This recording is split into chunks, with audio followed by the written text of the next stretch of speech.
Halo para penggemar keuangan yang terhormat. Kita semua ingin sukses dalam usaha kita, dan di setiap bidang selalu ada pemenang dan pecundang. Untuk bergabung dengan deretan pemenang, sangat penting untuk mengenali ciri-ciri yang akan mengarah pada kesuksesan. Itulah sebabnya hari ini aku telah mengumpulkan beberapa video yang membahas perbedaan antara mereka yang hanya berharap untuk sukses dan mereka yang secara aktif mengejarnya. Dan ini bukan hanya pendapat, ini berasal dari orang-orang yang sudah mencapai kesuksesan. Mari kita selami dan dengarkan. Aku akan menunjukkanmu satu rahasia yang memisahkan batas antara pemenang dari pecundang lebih dari apapun. Jika uang $50 ini tersedia, siapa yang akan menang? Terima kasih.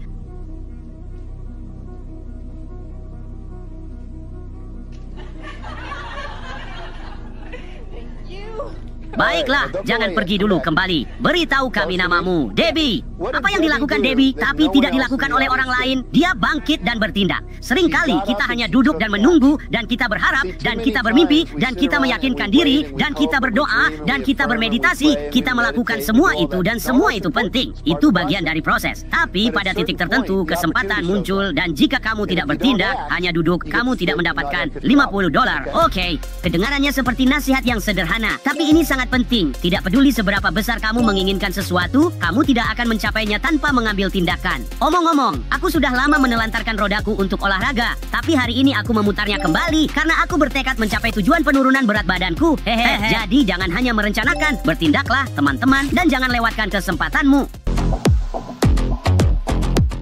Beberapa kecerdasan bisnis diwariskan melalui generasi. Namun, kamu tidak perlu menjadi kerabat dekat untuk mendapatkan manfaat dari kebijaksanaan orang lain. Berikut adalah contoh sempurna. Seorang teman sukses berbagi nasihat berharga dari ayahnya yang pasti ingin kamu dengar. Jadi, siapkan telingamu dan bersiaplah untuk mencatat. Terakhir, ayahku meninggal ketika aku berumur 26 tahun. Dia mengatakan beberapa hal kepadaku dan akan kubagikan semuanya. Hal nomor satu yang dia katakan adalah, tidak peduli apakah kamu menjual penjepit kertas atau lokomotif untuk mencari nafkah. Orang membeli dari orang yang mereka sukai. Dunia ini telah menjadi terlalu terkomoditisasi. Ingat itu. Orang membeli dari orang yang mereka sukai. Hal lain yang dia katakan adalah kendalikan hal-hal yang dapat dikendalikan. Itu saja yang bisa kamu lakukan. Jangan terlalu memikirkan semua omong kosong lain dalam hidup. Jika kamu tidak dapat mengendalikannya, jangan khawatirkan. Ayahku dulu sering berkata, "Nah, jangan terlalu memikirkan hal-hal sepele." Tapi dia akan memalingkan wajah. Dia akan melihatmu dan berkata, "Biasanya semua itu hanya hal-hal sepele." Sangat bijaksana. Terima kasih. Membangun hubungan baik dengan Mita akan selalu bermanfaat bagi bisnis.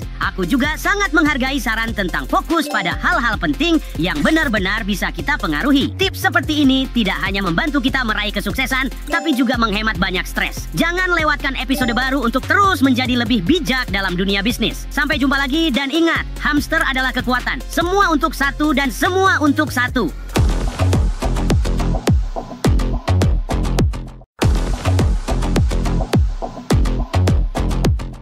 Hai semuanya, keluarga keuanganku. Kamu berpikir sukses dalam bisnis hanya tentang seberapa banyak uang dan strategi cerdik yang kamu miliki. Tentu, hal-hal tersebut memang kunci. Tapi bahkan hal-hal seperti vibe atau caramu menangani percakapan dapat mempengaruhi kesepakatan berpihak padamu. Tidak percaya? Aku sudah merangkum beberapa video hari ini yang akan membuktikan hal tersebut. Jadi pasang telingamu dan bersiaplah untuk belajar.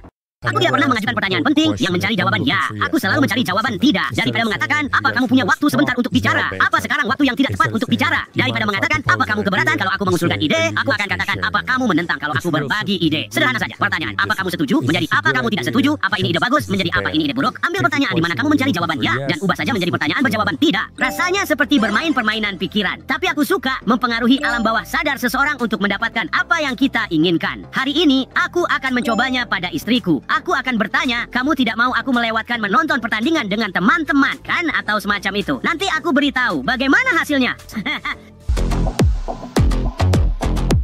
Kesuksesan dalam bisnis tidak hanya tentang membuat kesepakatan, tapi juga tentang mengetahui cara menjual upayamu dengan efektif. Berikut adalah contoh jelas yang menggambarkan poin ini dengan aktivitas umum dan rutin. Simak selengkapnya. Aku ingat pernah satu kali aku menyewa tukang ledeng dan dia datang ke rumahku. Dia masuk ke dalam rumah dan dia menghabiskan waktu sekitar 10-15 menit. Tiba-tiba dia sudah memecahkan masalah yang rumit itu. Kemudian aku mendapat tagihan sekitar $5.000. Dan pada awalnya aku bilang, kenapa biayanya $5.000? Dia bilang, ya kamu tidak membayar untuk peralatan yang kugunakan untuk memperbaiki masalah. Kamu membayar untuk pengalaman yang kupunya untuk menemukan di mana masalahnya. Karena ku beritahu saja, tidak ada orang lain di kota ini yang tahu cara melakukannya. Besaran masalahnya adalah caramu menetapkan harga. Kamu tidak boleh membebankan biaya untuk waktumu. Kamu harus membebankan biaya untuk solusi terhadap besaran masalah yang dimiliki pelanggan. Begitulah caramu membangun bisnis.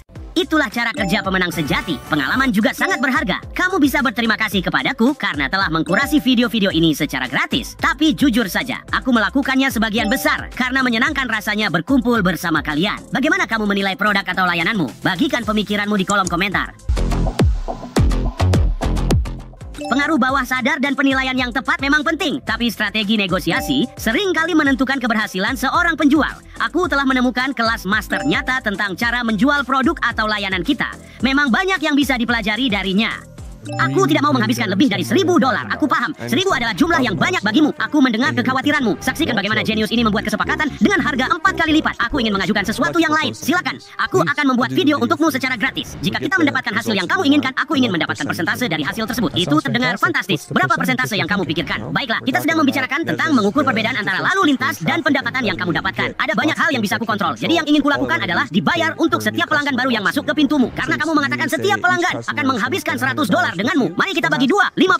Tidak ada risiko bagimu. Aku menanggung semua risikonya dan aku mengandalkan kejujuranmu. Apa yang membuat ragu? Aku khawatir kamu akan membuat video yang luar biasa dan kemudian kita akan mendapatkan banyak klien dan kemudian aku akan kehilangan 50% dari pendapatan itu. Bagaimana jika pendapatannya melebihi 1.000? Akan melampaui 1.000. Itu intinya. Aku yang menanggung semua risiko atau kamu bisa membayarku sesuai nilaiku dan kamu mengambil semua keuntungannya. Berapa nilaimu? 4.000. Itu minimum. Aku setuju dengan 4.000. Mari kita lakukan. Wow, kurasa orang ini bisa menjual kacangku sendiri kepadaku. Ternyata nilai layanan meningkat melalui analisis strategis terhadap potensi pendekatan yang keren. Jangan lewatkan episode-episode kami berikutnya teman-teman, karena masih banyak tips tentang cara menjalankan bisnis dengan lebih sukses. Sampai jumpa di lain waktu dan ingat, hamster adalah kekuatan. Satu untuk semua dan semua untuk satu.